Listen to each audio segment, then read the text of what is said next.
أعوذ بالله من الشيطان الرجيم وبالله نستعين والصلاة والسلام على أشرف الأنبياء والمرسلين سيدنا وحبيبنا ومولانا محمد وعلى آله الطيبين الطاهرين وأصحابه الميامين المنتجبين ربي اشرح لي صدري ويسر لي أمري واحلل عقدة من لساني يفقهوا قولي اللهم أنطقني بالهدى وألهمني التقوى Allahumma salli ala Sayyidina Muhammad wa ali Sayyidina Muhammad warzuqna fid dunya ziyaratahum wa fil akhirati syafa'atahum.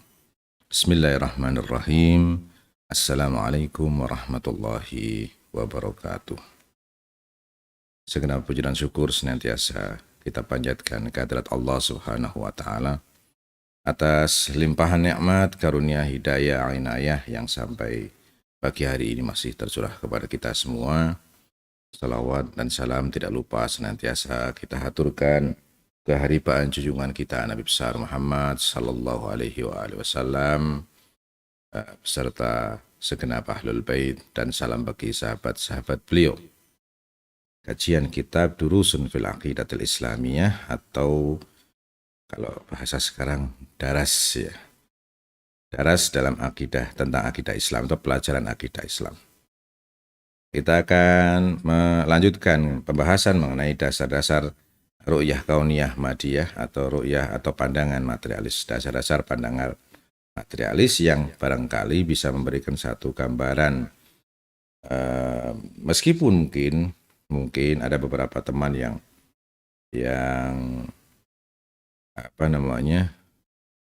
mempertanyakan kenapa tidak menggunakan bahasa-bahasa akademis sebagaimana digunakan oleh yang lain.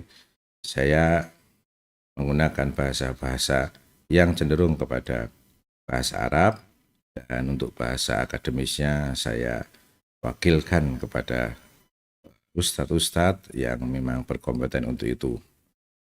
Saya hanya khawatir saja salah memilih kata, sehingga saya lebih memilih untuk menyampaikan dengan kapasitas yang saya mampu. Nah, mudah-mudahan tidak merubah makna, karena seringkali saya juga temukan bahwa penggunaan istilah tertentu secara akademis itu tidak bisa mewakili bahasa. Kebetulan saya ini kita mengkaji bahasa Arab, jadi saya lebih aman untuk menggunakan istilah-istilah bahasa Arab. Kalaupun saya menggunakan bahasa akademis, percayalah bahwa itu sudah saya paksakan, saya memaksa diri saya untuk menggunakannya. Nah, mudah-mudahan bisa dimaklumi. Ala kulli hal. Dasar-dasar pandangan materialisme. Jadi kita akan mempelajari tentang dasar atau pemikiran dasar daripada pandangan materialisme. Jadi kita tahu kalau kita mengatakan ru'yah kauniyah madiyah atau pandangan materialis atau paradigma materialisme, kita tahu sebenarnya itu paradigma yang berangkat dari apa, ditopang oleh apa saja, pandangan-pandangan apa saja atau konsep-konsep apa saja. Ala kulli hal. Untuk itu kita langsung saja kepada kitabnya. Nah, ada surabi asyar, jadi tanpa terasa kita sudah sampai pada pelajaran yang ke-14, daras yang ke-14, yaitu mengenai ar-ru'yah al-kauniyatil madiyah, ru'yah kauniyah materialisme atau materialis, atau paradigma materialis, atau cara pandang atau pandangan-pandangan materialis. Kita akan berbicara tentang itu dalam konteks aradun wa naqdin, pemaparan dan kritik terhadap pandangan atau dasar-dasar pandangan itu. Jadi di sini sudah diruntutkan pembahasannya. Yang pertama adalah usul ar-ru'yah al-kauniyatil madiyah, dasar-dasar paradigma materialis. Di mana nanti akan ada sekitar 4 dasar yang akan dibahas oleh Ayatullah Misbah Yazdi. Dan dari 1, 2, 3, 4 itu nanti kita akan mengadakan takwim, berusaha untuk meluruskan ya, atau membahas, mengkaji lebih dalam tentang dasar pertama, dasar kedua, dasar ketiga, dan dasar yang keempat. 6. Kita lanjutkan. Usulul ru'yatil kauniyatil madiyah, dasar paradigma materialis, dasar-dasar pandangan materialisme. Dasar-dasar pandangan materialisme. 6. Yumkinu an natasawwara al-usula wal usus at-taliyata li ru'yatil kauniyati al-madiyah. Mungkin kita bisa membayangkan atau kita bisa memberikan gambaran atau mendapatkan gambaran tentang usul atau dasar ya, atau usus itu asas ya. Berikut ini ataliyah li ru'yatil kauniyatil madiyah, untuk pandangan materialis. Nah, yang pertama, dasar pertama yang mendasari pemikiran materialis. Annal wujuda musawiqun lil maddah. Bahwasanya wujud itu sama dengan materi. Kalau bukan materi berarti bukan wujud atau tidak wujud. Innal wujud musawiqun lil madati wal madiyat. Madah ataupun materi-materi yang lain saling berpengaruh satu sama lain. Wa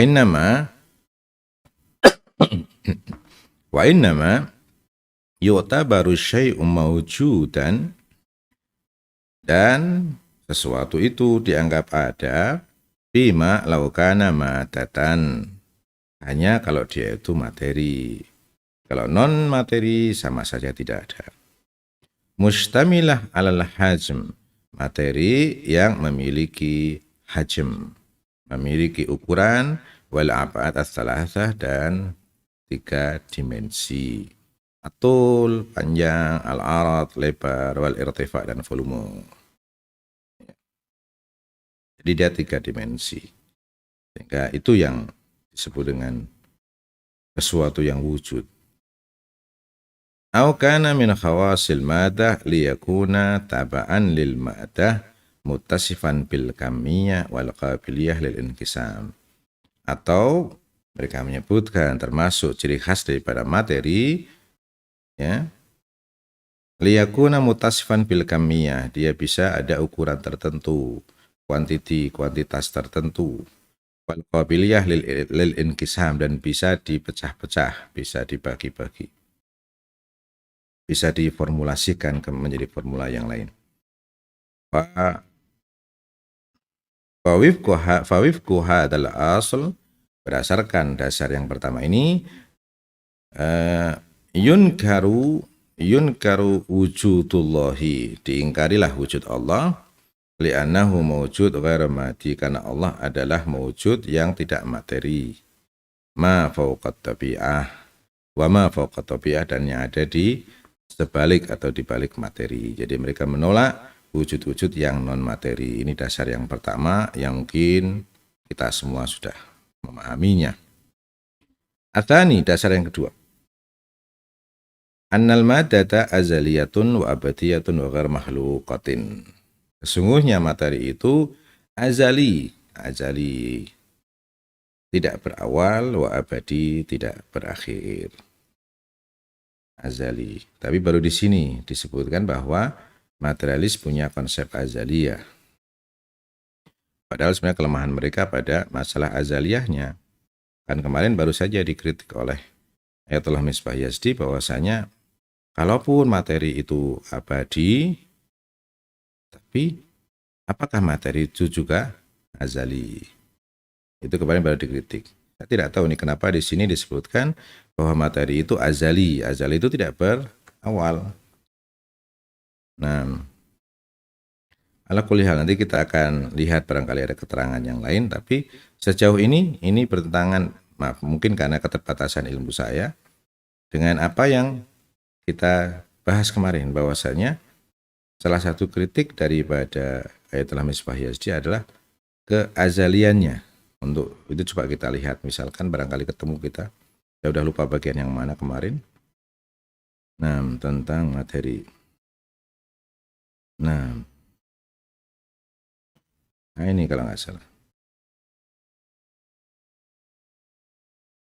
Mereka hanya mengatakan tentang bakok kamiyah mada, bakoknya, tetapnya saja. Ya.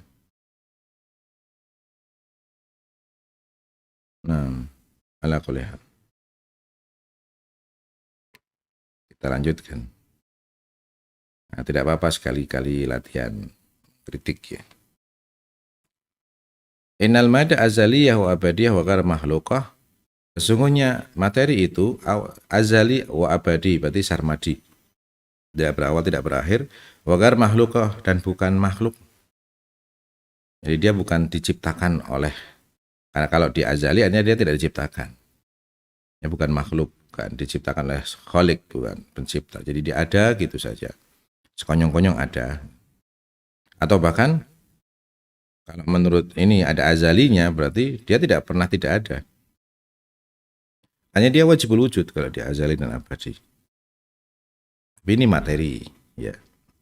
Wala tahtaj li ayati alatin, dan ia tidak membutuhkan ilah ataupun sebab apapun. Wa kama yustalah fil falsafah ya wajibatul wujud. Ini baru saja kita sampaikan tadi, dan sebagaimana diistilahkan dalam filsafat itu disebut wajibul wujud. Kalau jadi mereka juga punya wajibul wujud, tapi wajibul wujud mereka adalah materi. Nah, atalith yang ketiga. La yumkinul qaul biwujudil hadaf wal illah al-ghaiyah lil kaun. Tidak mungkin kita berpendapat bahwasanya ada tujuan daripada alam semesta ini. Kalau kita kan punya purpose ya. Kita punya proposal untuk segala sesuatu. Artinya kita punya tujuan. Ketika saya ke utara pasti ada tujuan mengapa saya ke utara. Ada sebab yang saya tuju. Ada tujuan. Tapi asas yang ketiga dari ru'yah kauniyah madiyah ini mengatakan tidak mungkin ada tujuan. Karena ini materi tidak berakal. Jadi mereka mengatakan tidak mungkin ada tujuan dari alam semesta ini. Li'annahu laisa lil kaun fa'il yamtaliku syu'ur wal iradah. Karena alam semesta ini tidak memiliki faktor perasaan dan kehendak, sehingga bisa kita nisbahkan an sablahu wujudul hadaf wal ghayah min fi'lihi wa khalqihi. Tidak memiliki dimensi rasa, tidak memiliki rasa dan kehendak yang kita nisbahkan, hingga kita nisbahkan kepadanya adanya tujuan, kehendak dari perbuatan dan penciptaan atau proses terjadinya sesuatu. Yang keempat, dasar yang keempat. Jadi pahamnya dasar yang ketiga adalah tidak mungkin alam ini memiliki tujuan. Karena alam tidak berakal. Nah, mungkinkah keteraturan yang luar biasa dari alam ini terwujud dengan sendirinya, atau disebabkan oleh sesuatu yang tidak berakal, atau wujud manusia yang berakal ini tercipta dengan sendirinya, atau diciptakan oleh materi yang tidak berakal, dan seterusnya, dan seterusnya. Arabi yang keempat, inna dhawahiral kaun walaysa matatuhul asliyah innama wujidat natijatat tanakulat fi dharratil madah wa tafa'ul bainahuma.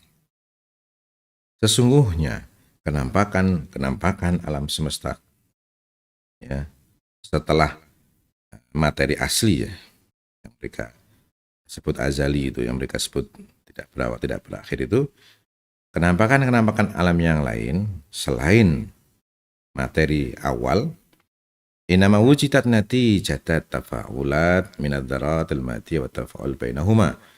Itu ada wujud karena hasil daripada reaksi materi-materi saling mempengaruhi di antara materi-materi yang ada di alam semesta ini. Wa min huna yumkin an na'tabir adh-dhawahir as-sabiqah. Dan mungkin kita bisa menganggap kenampakan yang sebelumnya lahana minasyartiyah wal aliyah. Jadi materi itu memiliki dimensi syartiyah, merupakan syarat terbentuknya sesuatu. Jadi seperti di kimia atau fisika, kalau kimia misalkan untuk menciptakan H2O kita membutuhkan unsur-unsur tertentu. Nah, unsur-unsur itu merupakan unsur syartiyah, merupakan syarat atau ilah mu'iddah, i'dadiyah ya, li dhawahiril lahiqah bagi yang setelahnya. Jadi materi-materi yang sebelumnya itu merupakan bagian-bagian atau unsur-unsur yang membentuk materi berikutnya. Fa'iliyat tabiyah binal madiyat. Famathalan sebagai contoh, tu'tabar asyajarah fa'ilan tabi'iyan lithamarah. Misalkan kita menganggap bahwasanya pohon merupakan fa'ilan, adalah faktor pelaku secara alami untuk buah-buahan.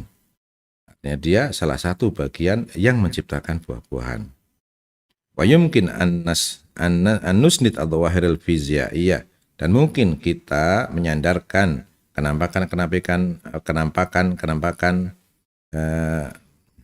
fisika wal kimiaiyah dan kimia li awamil wa mu'athiratih, kepada unsur-unsurnya disebabkan oleh unsur-unsur tertentu. Unsur-unsur itulah yang menciptakan satu kenampakan kimia atau fisika tertentu. Walakin laisa hunaka ayu dhahiratin muhtajah lil fa'il ilahi, tapi tetap saja meskipun ia membutuhkan fa'il, tapi yang dibutuhkan kata mereka bukan fa'il ilahi seperti yang diyakini oleh kaum muslimin. Bukan fa'il dalam konteks seperti yang kita sebutkan tentang Allah Subhanahu wa taala wal khaliq al mujid, dan tidak dalam konteks pencipta yang mengadakan, mewujudkan. Nah, jadi mereka meyakini sebab akibat, jelas setiap orang meyakini sebab akibat, hanya saja sebabnya bagi mereka semuanya materi yang berkolaborasi dan saling memberikan pengaruh kepada unsur-unsur yang lain sehingga menciptakan unsur yang baru.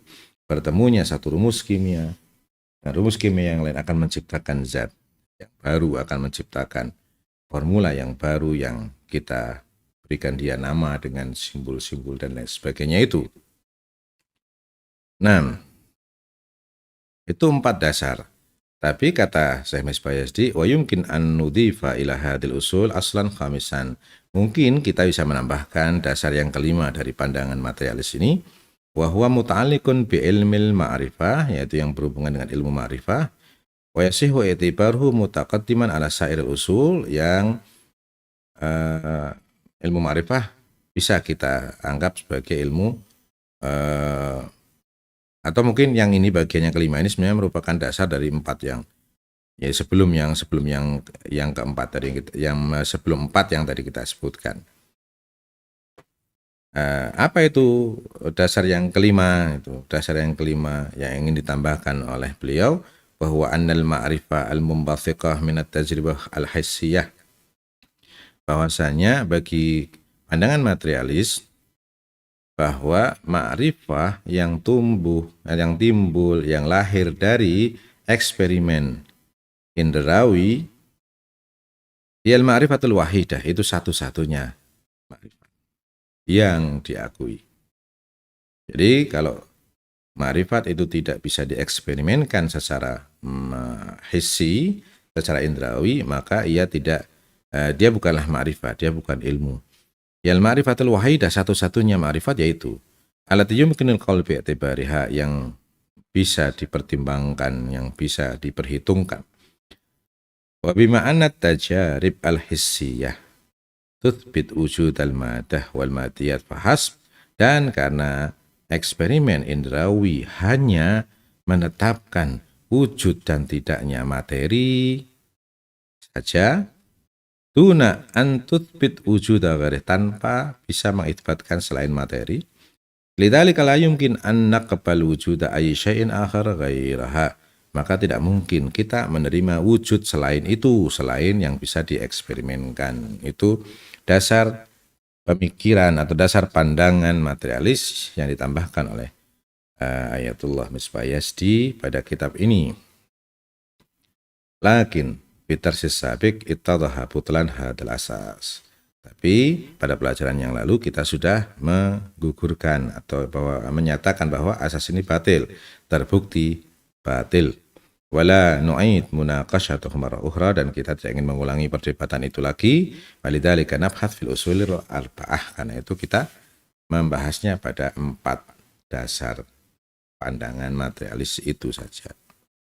Ayatullah Misbah Yazdi akan mengajak kita untuk mengkritik dan meluruskan pandangan itu, pandangan dasar-dasar empat dasar pandangan pemahaman materialisme ini.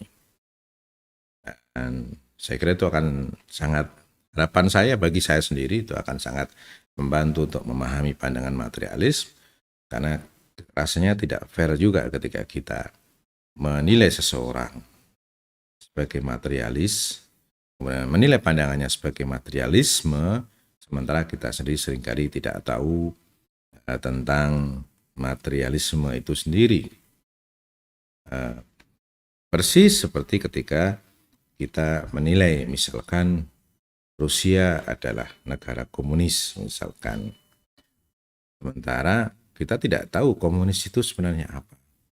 Komunis itu kan sebenarnya ranah sosial, bukan ranah agama. Jadi setahu saya komunis di Rusia itu tidak ada hubungannya dengan agama. Makanya sekarang meskipun Rusia adalah negara komunis, Islam berkembang sedemikian rupa. Demikian juga dengan Kristiani berkembang sedemikian rupa. Dan tidak ada masalah, karena sebenarnya komunis itu adalah mungkin yang seperti Karl Marx ya, Marxisme dan sebagainya itu. Cuman memang kalau Karl Marx kayaknya sekedar konsep-konsep dan sebagainya, tapi penerapannya itu pada masyarakat itu kalau tidak salah ya, kalau tidak salah ini mohon dikoreksi, pada saat Lenin itu justru dia yang mempraktekkan itu pada masalah sosial masyarakat. Dan pandangan kita selama ini yang namanya komunis adalah orang tidak bertuhan atau kita sebut ateis. Padahal itu ranahnya adalah ranah sosial yang otomatis juga menyentuh politik, tapi itu lebih kepada ranah sosial. Nilai-nilai komunis itu masalah sosial, bukan masalah agama. Jadi salah saya kira kalau kita mengatakan negara komunis itu adalah negara yang anti Tuhan. Itu saya kira beda antara komunis dengan ateisme. Nah, kan harus di sebelum kita mengkritik orang lain, maka kita belajar untuk memahami orang lain terlebih dahulu. Sebelum kita mengkritik Syiah, ya Anda harus mempelajari Syiah terlebih dahulu, dan dari orang yang memang berkompeten, ustadz-ustadz kita yang berkompeten masalah itu. Jangan belajar dari orang yang membenci sesuatu. Karena kita ingin belajar sesuatu, maka gambaran yang sampai kepada kita tentang sesuatu itu adalah keburukan dan tidak fair. Dan kita ingin terhindar dari itu, menilai seseorang, menilai satu kelompok, satu pandangan dengan tidak adil, dengan tidak fair. Kita menjudgment dia tanpa adanya tahqiq, tanpa adanya riset, tanpa adanya usaha untuk mempelajari. Karena memang pada dasarnya an-nasu a'da'u ma jahilu. Manusia itu selalu memusuhi apa yang tidak dia ketahui. Jadi ketika dia tidak tahu, langkah pertama, yang pertama kali terbersit adalah musuh. Jadi an-nasu a'da'u ma jahilu. Manusia cenderung memusuhi apa yang tidak diketahui. Supaya tidak memusuhi, ya pelajari. Dulu waktu kita sekolah ada satu pelajaran misalkan yang kita tidak suka, taruhlah misalkan matematika.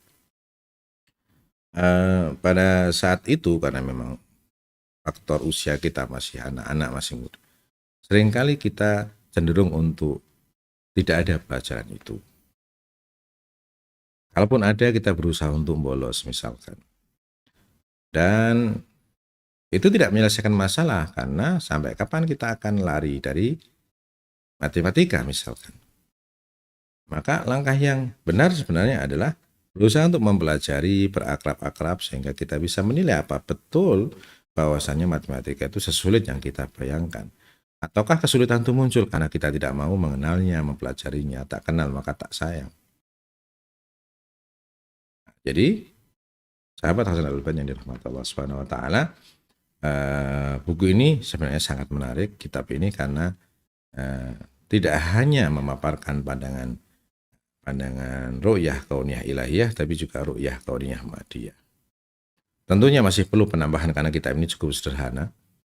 Perlu penambahan dari para ustadz yang berkecimpung dalam hal filsafat, ilmu kalam, usul fikih dan lain sebagainya untuk melengkapi apa yang kita sampaikan. Ini sebagai kajian-kajian kita dalam Hasanah Ahlul Bait ini lebih merupakan muqaddimah untuk kita mempelajari secara lebih luas lagi.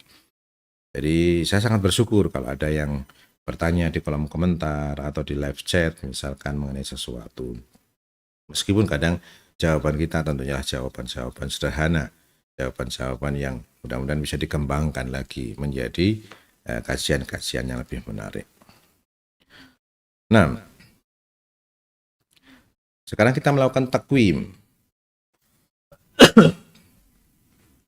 Melakukan takwim.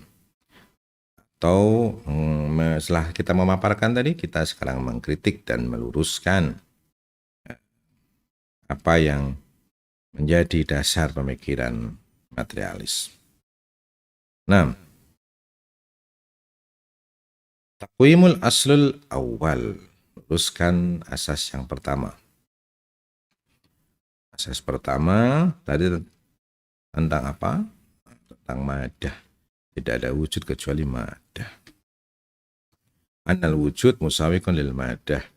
Wujud itu sama dengan materi. Takwimul aslul awal. Kita akan melakukan takwim supaya qayyim, supaya lurus. Wa hadzal asal alladhi yu'addu ahammul usul wal usus li ru'yatil kauniyatil madiyah. Dasar ini merupakan dasar terpenting daripada dasar-dasar pandangan materialis. Wa aslun khalin minad dalil. Dan itu merupakan dasar yang tidak ada dalilnya. Wa da'wa batilah, merupakan klaim yang batil. Ya. Jadi hanya sekedar melihat dan tidak menemukan, maka dianggap. Ketika mempelajari kemudian tidak melihat, maka sesuatu tidak dilihat itu dianggap tidak ada. Ini merupakan kesombongan ilmiah yang sangat luar biasa. Ketika saat kita ini hanya punya hak untuk mengatakan tidak tahu, kita mengatakan tidak ada. Al-khalal, cacat pandangan materialis adalah kesombongan ilmiah. Jadi saat mereka hanya punya hak untuk mengatakan saya tidak tahu, mereka tidak mau mengatakan itu. Mereka mengatakan itu tidak ada. Wala yumkin iqamatu ayyi dalil ala nafi ma wara'at tafiyah. Karena tidak ada satu dalil pun yang bisa menafikan sesuatu di balik materi. Mereka meyakini ada sesuatu mereka tahu ada sesuatu di balik materi. Tapi kesombongan mereka yang menjadikan mereka menolak. Wa khasatan ala wifqa al-ma'rifatil madiyatil qa'imah ala isalatil hissi wa tajribah. Ini terutama ma'rifah madiyah atau ma'rifah materialis, kita mungkin tidak sebut ma'rifat lah ya. Pandangan materialis yang berdiri di atas isalatul hissi wa tajribah. Dasar indrawi dan eksperimen atau eksperimen indrawi. Dzalika li'annahu la yumkin li ayati tajribatin hissiyah, karena tidak mungkin bagi eksperimen indrawi manapun an tatahaddath amma huwa kharij an ikhtisasiha wa midaniha, untuk berbicara tentang sesuatu di luar ranahnya dia. Wa huwal madah wal madiyah. Ranahnya kan cuma madah dan madiyah. Jadi mereka sampai sampai kepada ranah materi, kemudian menafikan ranah yang lain. Wa litubdi ra'yaha fihi nafyan aw itsbatan. Dan dia tidak punya hak untuk mengitsbatkan mawar atau biah, sesuatu yang di luar materi. Wa ma yumkin qauluhu ala abadil furud, dan kalaupun kita ambil kemungkinan yang terjauh ya, yumkin qauluhu ala wifqal manhajil hissi, sesuai dengan manhaj indrawi tadi itu, wa annahu la yumkin an nuthbit wujuda ma wara'at tabiyah, bahwasanya tidak mungkin mengitsbatkan wujud di sesuatu di luar materi. Dan jika demikian, fa alal aqal yulzimuna an naqbal al ihtimal wujudi. Paling tidak mereka tidak punya hak untuk menafikan, karena paling tidak kita harus menerima kemungkinan Itu. Kalaupun belum meyakini wujudnya, tapi jangan menafikan. Ya, jangan menafikan. Dalam artian mungkin saja. Wallahu alam, kalau kita mengatakan wallahu alam. Nah, itu merupakan satu bentuk keterhindaran kita daripada kesombongan ilmu. Waqad asyarna sabiqan annal insan yudrik al-katsir minal umur ghal madiyah, dan kita sudah isyaratkan juga, sudah singgung juga sebelumnya bahwa manusia mengetahui banyak hal di luar materi. Allati la tattasifu bimizatil madah wa khawasiha, yang tidak disifati dengan sifat materi, tidak bisa disifati dengan sifat-sifat materi. Amsalir ruh, misalkan kalau kita berbicara mengenai ruh yang mereka ingkari, mereka rasakan, mereka lihat apa yang terjadi ketika manusia masih bersama ruhnya dengan manusia yang tidak lagi ada ruh atau kita sebut mati. Alati yudrikul insan bil ilmil huduri, yang manusia mengetahuinya secara huduri, merasakannya. Waqad uqimat al-adillah al-aqli ala wujudil umuril mujarradah, dan telah ditegakkan dalil akli atas adanya perkara-perkara yang mujarradah adil madah, yang bukan materi. Bil kutubil falsafiyah, dalam kitab-kitab falsafiyah, buku-buku filsafat. Wa afdal syahid ala ruh, dan bukti yang lain, bukti yang paling afdal, bukti yang paling kuat tentang ruh adalah ar-ru'ya wal ahlam as-sadiqah, tentang mimpi yang benar. Ada orang mimpi, ternyata mimpi itu adalah sebuah ikhbar, sebuah pengkabaran ruhani kepada orang yang bermimpi itu. Wal katsir minal a'mal murtadi, atau banyak sekali dari aktivitas orang-orang yang melakukan riyadhah. Wa kadzalika ma'ajiz, demikian pula dengan mukjizat, wa karamatil anbiya, dan karamah para anbiya, wa auliyaillah, dan para wali Allah alaihi wassalatu wassalam. Wa ala kulli hal, bagaimanapun, fayakfi fi tanfidh hadzal asl al-adillah allati uqimat ala wujudillah wa adami jismaniyati. Dan untuk tafnid adalah asal untuk mengukurkan dasar ini, cukup dengan dalil-dalil yang kita gunakan untuk mengisbatkan wujudnya Allah dan bukan fisik atau ada mujismaniyah, bahwa Allah bukan jasad. Itu asal yang pertama, bahwasanya wujud sama dengan materi, itu sama sekali tidak mendasar, satu bentuk kesombongan ilmiah yang dilakukan oleh kalangan materialis.